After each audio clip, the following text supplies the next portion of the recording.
Bien, jóvenes de segundo año de secundaria, ¿sí? Buenos días a todos. Hoy día vamos a desarrollar la segunda clase, está relacionada con el mundo árabe y el islamismo, ¿sí? Son dos cosas muy diferentes, lo que es el mundo árabe, que fue, digamos, el antecesor, perdón, y lo que sería el islamismo, que se fundamenta en una religión, obviamente, como es el Islam, a través de un libro sagrado que es el Corán, creado por Mahoma. Ahora bien, lo primero que tenemos que hablar es acerca de la ubicación. La ubicación está conformado por la península arábica, ¿sí?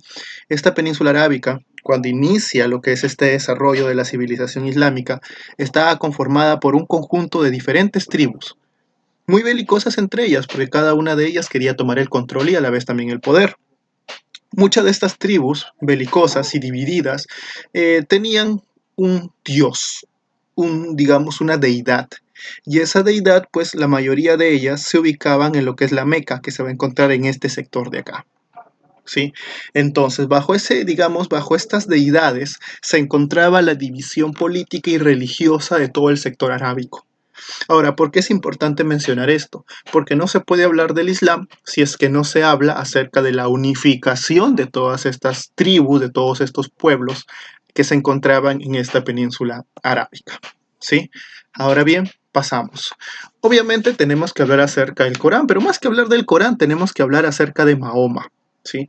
Mahoma, pues sinceramente, perteneció en algún momento a lo que fue una tribu de los Kurdash, una tribu también de este grupo de las tantas que existían en Arabia. Lamentablemente, a la edad de 6 años queda huérfano, pasa a control de su tío, que era un gran comerciante, y pues directamente empieza a desarrollar esta actividad económica con él. Ahora, en un desierto como este, la actividad económica se le llaman las famosas caravanas, es decir, con un conjunto de camellos y animales de carga, ir vendiendo productos de un lugar a otro. Y gracias a este comercio es que Mahoma, ¿sí? Obviamente en compañía de su tío, tiene influencia de otras religiones, como la judía y también como la cristiana. Y de esta influencia religiosa, él se va a fundamentar para más adelante desarrollar la religión islámica. Ahora, se dice que cuando él va a orar al monte Irán, se le aparece el arcángel Gabriel y le dice, le va a dar unas revelaciones, una palabra de Dios que él va a tener que escribir. Por eso, justamente el Corán significa recitación, es decir, él va a escribir todo lo que le recita el arcángel Gabriel. Se dice inclusive que hay una anécdota, bueno, más que una anécdota, una parte, en donde cuando él está escuchando las palabras del arcángel Gabriel, el arcángel Gabriel le dice, ¿y por qué no escribes lo que te digo? ¿No? Y lo que dice Mahoma es, bueno, primero quiero escucharte para luego escribirlo. Y ahí es cuando el arcángel Gabriel le dice, no, porque si tú lo haces de esa manera, va a haber una mala interpretación de los términos de Dios, como lo ha pasado en la otra religión. Entonces, cuando le dice eso, da a entender de que esa mala interpretación no es otra cosa que el cristianismo. Y por eso pues da a conocer de que es el islamismo la verdadera interpretación de Dios, ¿no? Entonces acá el Corán significa recitación. Narra la tradición, esta palabra le fue revelada a Mahoma por el arcángel Gabriel. Pues Mahoma, gracias a esta recitación del arcángel Gabriel, va a escribir el Corán y va a difundir sus ideas monoteístas por la Meca, ganando gran cantidad de adeptos. ¿Sí? Pero las clases más poderosas de la Meca justamente van a conllevar a generar, pues, digamos, inconvenientes a Mahoma, problemas a Mahoma, porque las clases poderosas, que cada una tenía su propio Dios, perdón, eran politeístas, ven como una amenaza el monoteísmo que era llevado a cabo por Mahoma. Es por eso que empiezan a hacer persecuciones contra Mahoma y sus fieles. Acá dice Muhammad o Mahoma, su importancia reside en haber logrado la unidad política y comercial de Arabia, a través de la unidad religiosa y monoteísta de influencia judeo-cristiana. Como te decía, estas tribus van a perseguir a Mahoma. Y Mahoma en el 622 escapa de la Meca, huye de la Meca a Medina, justamente por el enfrentamiento contra estas tribus que eran muy poderosas. A eso se le conoce como la Égira, ¿sí? La Égira es el año 1 del calendario islámico, es decir, en el 622 de nuestra era, ¿no? Después de Cristo. Entonces, al huir de la Meca y a irse a Medina, él va a seguir, digamos, practicando, expandiendo su doctrina y ganando cada vez más adeptos. Cuando ya va a tener propiamente un conjunto muy poderoso de personas, en el año 630 va a tomar la Meca, ¿sí? Y va a destruir todos los ídolos que existían ahí, dejando solamente la piedra negra o el Kaaba, que se la va a dejar en honor a Alá, ¿sí? Ahora, muchachos, ustedes me dirán, ¿y qué es lo que Mahoma, no, digamos, expandía? ¿Cuál era la doctrina que Mahoma generaba en sus fieles? Bueno, pues tenemos que ver esto de acá, lo que serían los pilares del Corán. Las cinco, digamos, características poderosas que todo islámico debe tener. Por ejemplo, la confesión a la fe. Es decir, tú vas a ser el defensor y el divulgador de la verdadera interpretación de Dios a través de tu, digamos, la obediencia hacia Alá, creer en Alá, ¿sí? Convertirte en el mensajero y difusor de la palabra de Alá, ¿sí? La confesión a la fe. Aparte, orar 5 veces al día, ¿sí?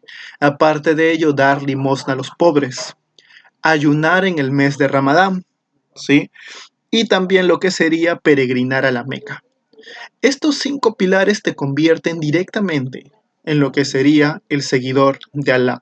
Pero a eso hay que sumarle uno muy importante, lo que es el yihad, que aquí lamentablemente no lo he escrito. ¿Qué es el yihad? El yihad es la guerra santa. ¿Qué significa? Que si tú eres un islámico, tu función también está en expandir el Islam a través de la fuerza, a través de la guerra.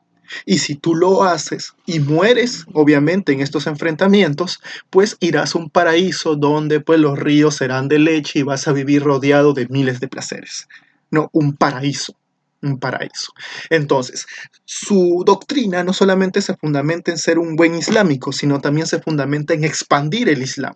Es por ello que en el 630, a través de esta doctrina bélica, logra destruir la Meca, ¿no? Destruir los dioses y con ello solamente crear un solo Dios, Alá, es decir, fundamentar el monoteísmo. Y con ello le da esa unidad religiosa y a la vez política y comercial de Arabia.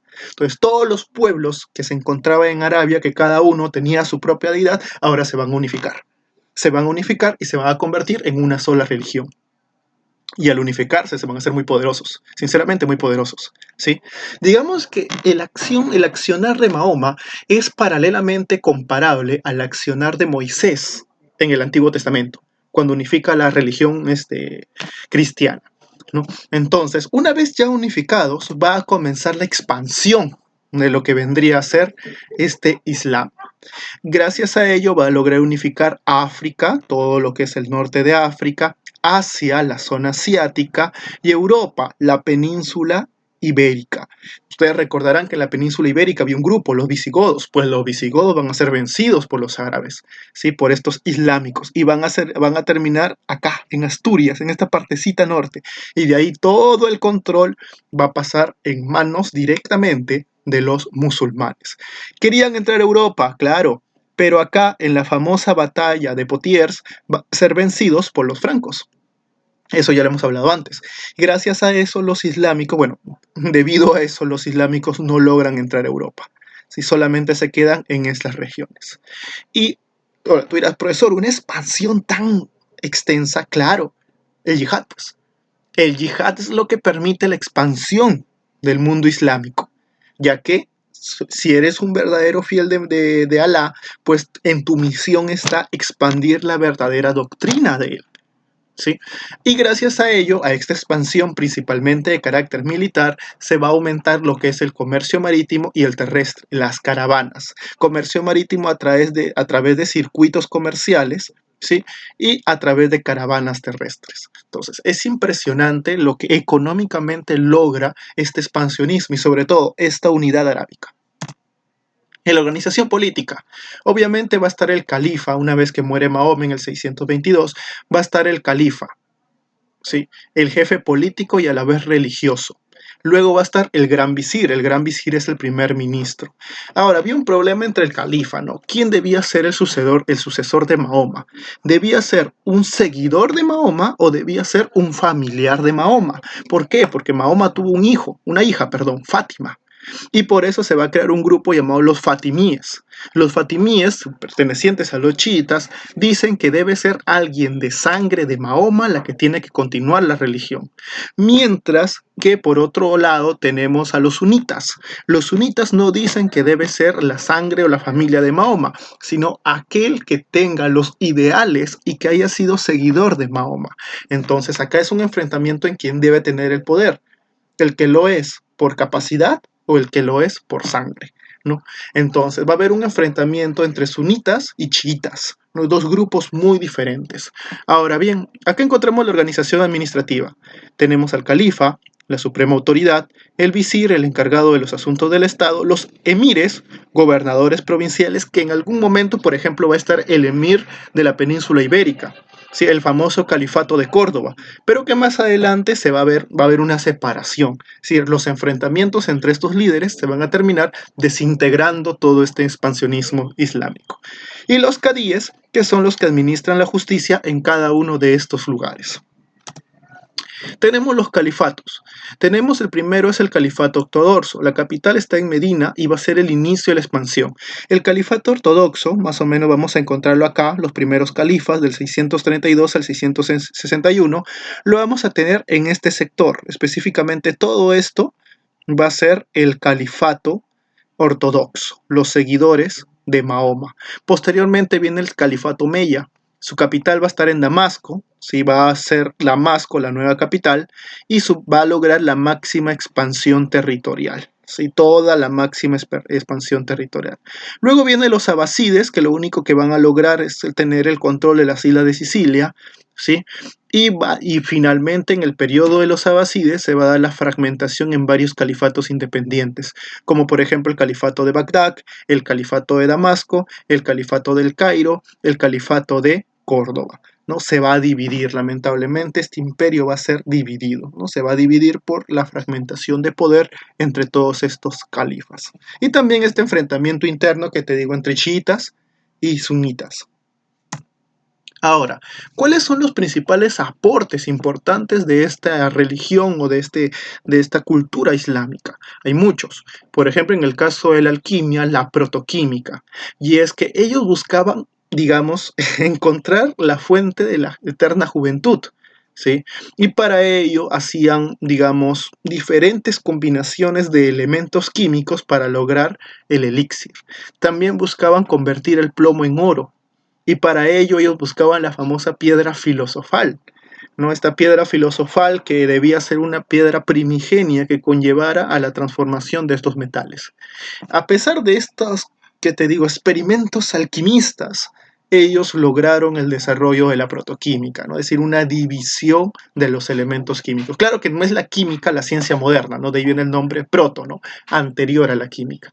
En el caso de la medicina, Avicena, el canon de la medicina, es muy importante el estudio que ellos tienen sobre todo de los ojos, ya que en el desierto es común las enfermedades hacia los ojos. Ellos desarrollaron muchos estudios en la oftalmología. En filosofía tenemos los comentarios Aristóteles, ¿sí? De Averroes. Averroes va a ser el filósofo musulmán que va a conllevar a la creación de este libro. Y también en la arquitectura, el Palacio de Alcázar, que se va a encontrar en Granada. En su momento, pues, representó parte de lo que era el Califato de Córdoba. Ahora bien, hemos hablado de los pilares del Corán, que son específicamente la estructura que todo islámico debe desarrollar. Bien, muchachos, hemos visto un pequeño, sinceramente, antesala a lo que es la cultura islámica. Ya cuando estemos regresando y desarrollemos la clase presencialmente, podremos profundizar más con relación a este tema. ¿Sí? Ya nos estamos viendo en otra próxima clase. Muchas gracias, muchachos.